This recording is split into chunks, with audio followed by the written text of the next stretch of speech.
So when I was on a walk with my kids the other day, two of my sons, actually, my two sons, we were talking about memories and how sometimes our memories come back fragmented, and then our brain tries to like make it make sense by putting it into chronological order.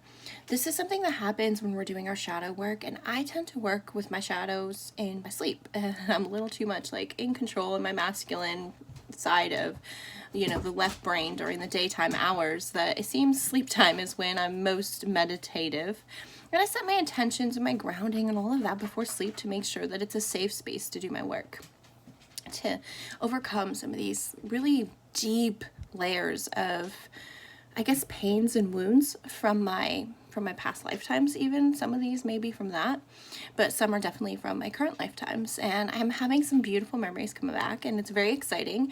I wouldn't say the memories themselves are beautiful. It's a lot of tears, a lot of releasing of energies, but I always feel very calm on the other side and very reflective. Like, that makes so much sense why I do this, because I had that deep wound in there. And so when it comes up in my dreamland, I wake up and I do a voice memo into my journal. And later on, I will write out whatever comes to me about it. I'll sort through it.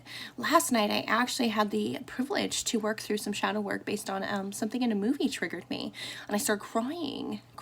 And I was like, oh my gosh. So I grabbed my journal, and I just started writing. A memory had come back to me. And the memory that came back triggered me to I started writing the memory. And as I was writing that memory, it moved me into some stuff with my parents. And then it moved me into a space of forgiveness and shedding light, just covering that shadow side with light and gratitude and mixing it in with myself. So I woke up feeling more confident. It was crazy, you know, it was just a little fragment of a memory that pushed me into all this like different parental stuff. So I just want to remind you that sometimes your memories that you have aren't 100% accurate.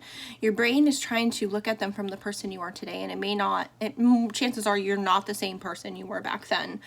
And you may only remember little pieces and fragments. So what I want to remind you to do is that as these memories come back, just sit and journal them, just sit and write. Or maybe you're a singer, maybe you're a painter, you know, I guess there's different ways about it. For me, writing works.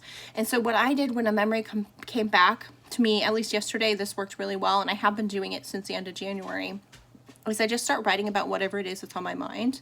And I noticed, much like my videos, I go off on other tangents, and it ends up being a full, complete work through of a memory that was triggered, but it brought me to a shadow that was way before. And then it brings me into this whole full picture of either being able to forgive that situation, forgive the younger me, forgive the person who hurt me, forgive all of it, you know, and just sitting there in a minute and saying, you know, I put light all over this, and please, like, it is okay, you're not this person anymore, and you are free. You're free from that pain, right? And just say whatever mantra kind of comes to you. And if nothing comes to you, that's fine too. Just journal it out, because even if you don't feel any intuitive guidance to have a mantra or to forgive even, or to have any feeling about it, as long as you're journaling it out, or you're painting it out, or you're doing something to get it out of your head, it actually is doing something for your soul, even if you don't feel it right now. So remember that when something comes back to you as a memory, I don't want you to beat yourself up about it. I don't want you to get mad at the person that the memory is about.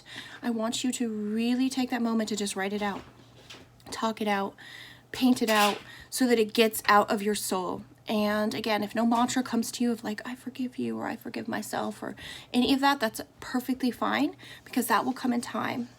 That will come in time. Be patient with yourself. And remember, these memories are surfacing because you're doing some good work.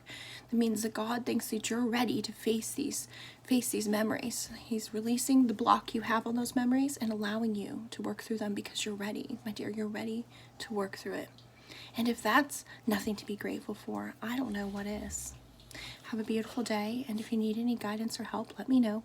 I've been doing a lot of dream work, so the Sodalite, Sodalite, I have a little angel, and that tends to help me do some dream work. But again, you need to be grounded. You need to make sure that you're ready for this. So if you want tips, you're going to need to get some more tips, because there's more to it than just putting a crystal under your pillow to help protect yourself during these soulful journeys in your sleep. I hope this helps somebody out there. And if you've been having some shadow work, you know, old memories come up, let me know. We're in this together and we can help each other through it. Sending you love and light. I hope you catch it.